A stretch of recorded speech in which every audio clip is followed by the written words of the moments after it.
All I ask from you is one simple question. For $1, would you say the N-word? Now, obviously, within today's basic societal and moral values, I think a lot of us would agree to refrain from uttering such a word. But this is just the tip of the iceberg for this type of content Sneako has created for years on end. And because of the constant controversial prize at societal norms, at least in the Western world, it is no question why Sneako has been a target for cancel culture and social justice warriors on social media. But surprisingly, he actually seems to thrive in this type of environment. Nay, even use it as more motivation to continue pushing the limits, as walking in the opposite direction of the herd may be a lonelier road, but many a time reveals the secret truths. But is it really all that complicated? Starting from gaming to motivational commentary videos, Sneako has gained an astounding audience on YouTube. From his 1-minute podcast and street interviews on his Sneako channel, to his more recent and somehow more controversial live stream and reaction channel, Sneako, accumulating a diehard fan base totaling a combination of approximately 1.5 million subscribers. You can call him crazy, but you cannot for 1 second deny the success and empire he's built on YouTube. In fact,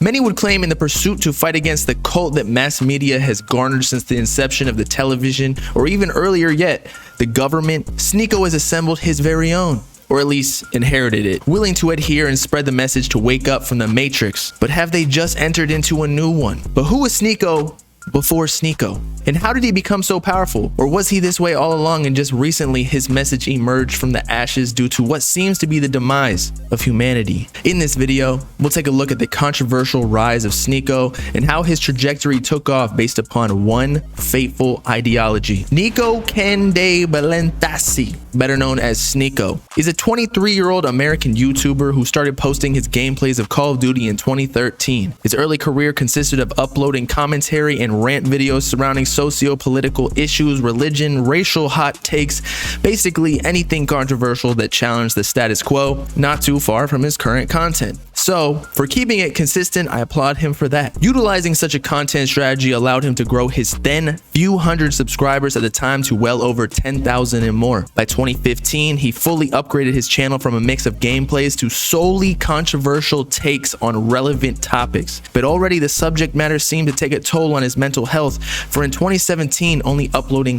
one single video. For whether your statements are factual or not, the public scrutiny can still be agonizing. I know it myself, although due to a lesser degree. But due to his unexpected leave of absence from the platform, emerged a rumor that Sneako had actually passed away. Given the controversy he constantly created and how personal internet users read into content nowadays, it wasn't hard to believe, especially residing within the city of New York, one of the most population-dense areas on the planet, not to mention the fact that a teenager holding such heavy concepts in their head, alienated from worldly norms, dispelled the possibility that he could have taken his own life. Soon after these rumors circulated, Sneako uploaded a video on exactly why he quit YouTube in the first place to make it clear that he's still alive and breathing and was focusing on his personal life, a word of advice many of us creators should take heed of. Similar to his prior content, he was unafraid to share every grueling detail of his sabbatical, such as intimacy with various females and his spiritual awakening from drug use. In the same 4-minute comeback video, he admitted that his hiatus was simply pure laziness, blaming it on unrelated external factors, but would make it up to his fans with a fresh perspective from his recent adventures. The next year, 2018,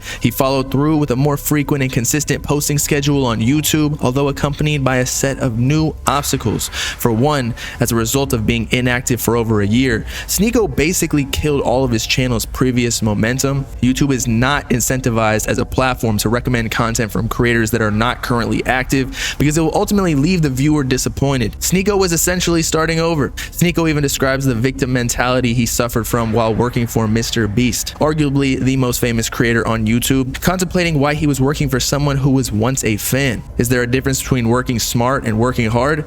Is being poor just a mentality used as an excuse by lazy people? These are some of the questions he pondered to successfully make his comeback. The experience was obviously enlightening with Mr. Beast. For within a year, Sneako was back on track with polarizing video concepts, including the very same one we asked at the beginning of this video. For $1, would you say the N-word? By which he conceived his first ever definitively viral moment, accruing millions of views and tens of thousands of subscribers in the process. Whether viewers loved or hated Sneako, they certainly knew who he was. This video is brought to you with the help of our sponsor, Beatopia, where you can satisfy all your needs for proper production on your music releases for just $15 a month. month. Forget paying per track for more than Beatopia's monthly rate. In fact, you can try out your first month with Beatopia for just $1 with my code Bobbalam and record verses on a plethora of beat styles from A-list producers that have credits with Gunna, Kalani, Katy Perry, Lil Peep, Polo G, WizKid, and more. You'll have access to all wave and stem files to gain full control of your own music. Beatopia is your beat maker, whether you're just starting out or a seasoned veteran testing out new sounds. And back to the video. The Red Pill movement is a community on Reddit that expanded into all ways of communication, joined typically by men to discuss the trials and tribulations of males in today's society. This is not to say the entire ideology is centered completely around men, for it also explores conspiracies and secret truths about the world and its governments, economies, human behavior, and other experiences that are regularly not discussed freely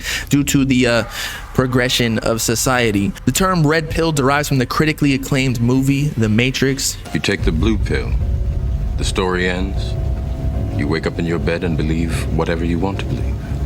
You take the red pill, you stay in Wonderland, and I show you how deep the rabbit hole goes.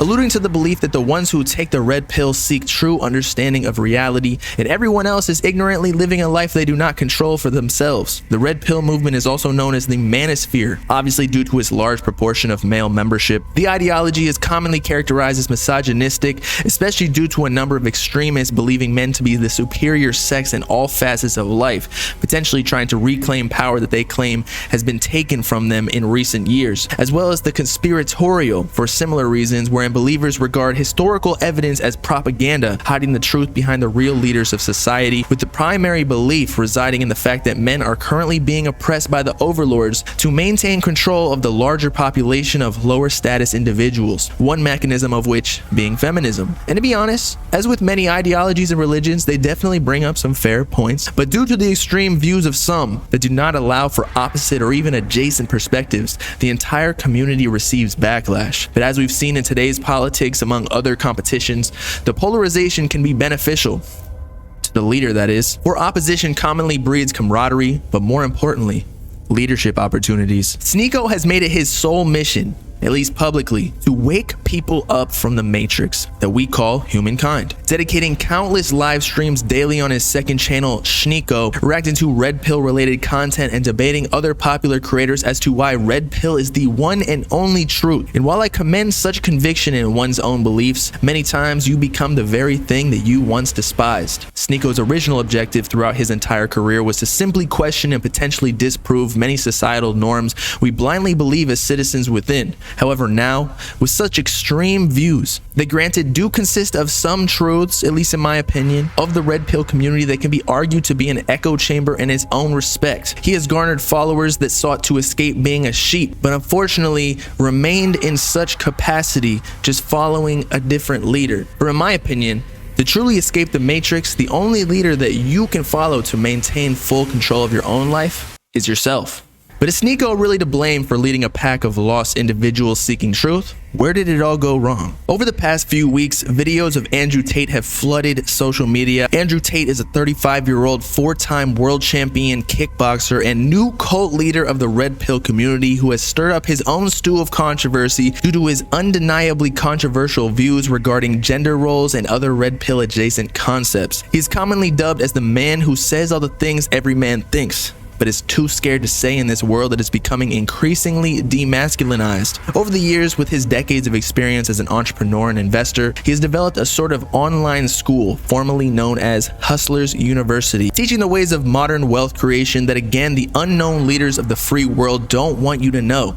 Because without you working all day, every day, the global economy as we know it would collapse. Within this community, located on a singular Discord server, Tate hired experts to educate members in various applicable fields of entrepreneurial work ranging from copyright, cryptocurrencies, day trading, among other ventures. But what really launched his brand and overall business, due to the power of social media and exponential growth, was the affiliate program, by which members were incentivized to grow the community by posting polarizing clips of their leader across all social medias on their own accounts to earn their share of 48% of the proceeds from all new memberships that purchased through their link. So simple, yet genius on multiple fronts, because not only does Andrew Tate still receive a majority of the revenue from the new memberships without moving a single finger, but also these new members will likely continue the process, and so on and so forth, all the while growing his overall brand awareness for endless business opportunities that only he benefits from. Many critics have publicly disclaimed the success of Andrew Tate's Hustlers University, frequently calling it a pyramid scheme to his face in a number of podcasts with popular Twitch streamers due to its necessity of new members to keep the income flowing. But when you think about it,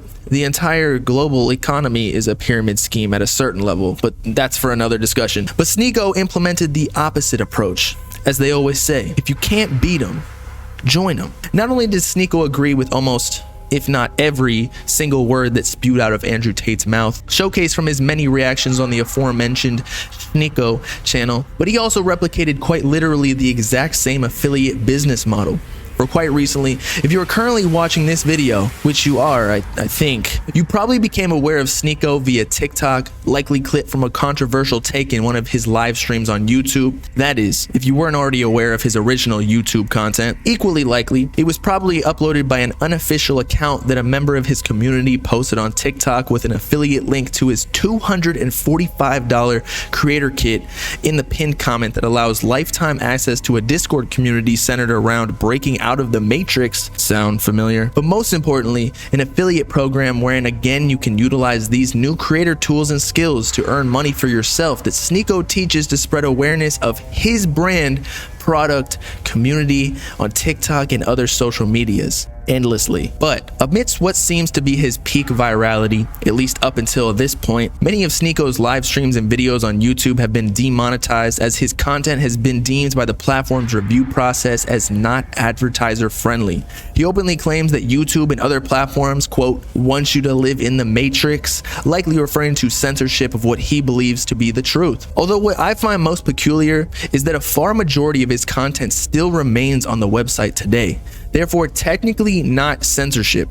Rather, YouTube is simply just alleviating the liability that advertisers probably wish to not associate with such a controversial figure. I believe he knows this. In fact, being so controversial and even declaring war against one of the largest platforms and websites in the world all potentially falls within his plan. For such polarizing figures attract the most loyal of followers. And while his videos may not earn the regular rate of $3 to $5 per thousand views anymore via YouTube, he more than likely makes up for it with his own creator kit worth $245 per membership, which would normally equate to 49,000 views. As a matter of fact, Sneako just tweeted that July was his first ever $100,000 month. Maybe Sneako was onto something. But whether you like Sneako or not, you definitely know his name, and that's really all that matters, considering you cannot fully control other people's opinions, no matter how positive or negative your intentions may be. However, one metric that he has definitely dominated as of late is attention. In a world spamming all 5 of our senses, thousands of advertisements a day, online and in real life. And for that,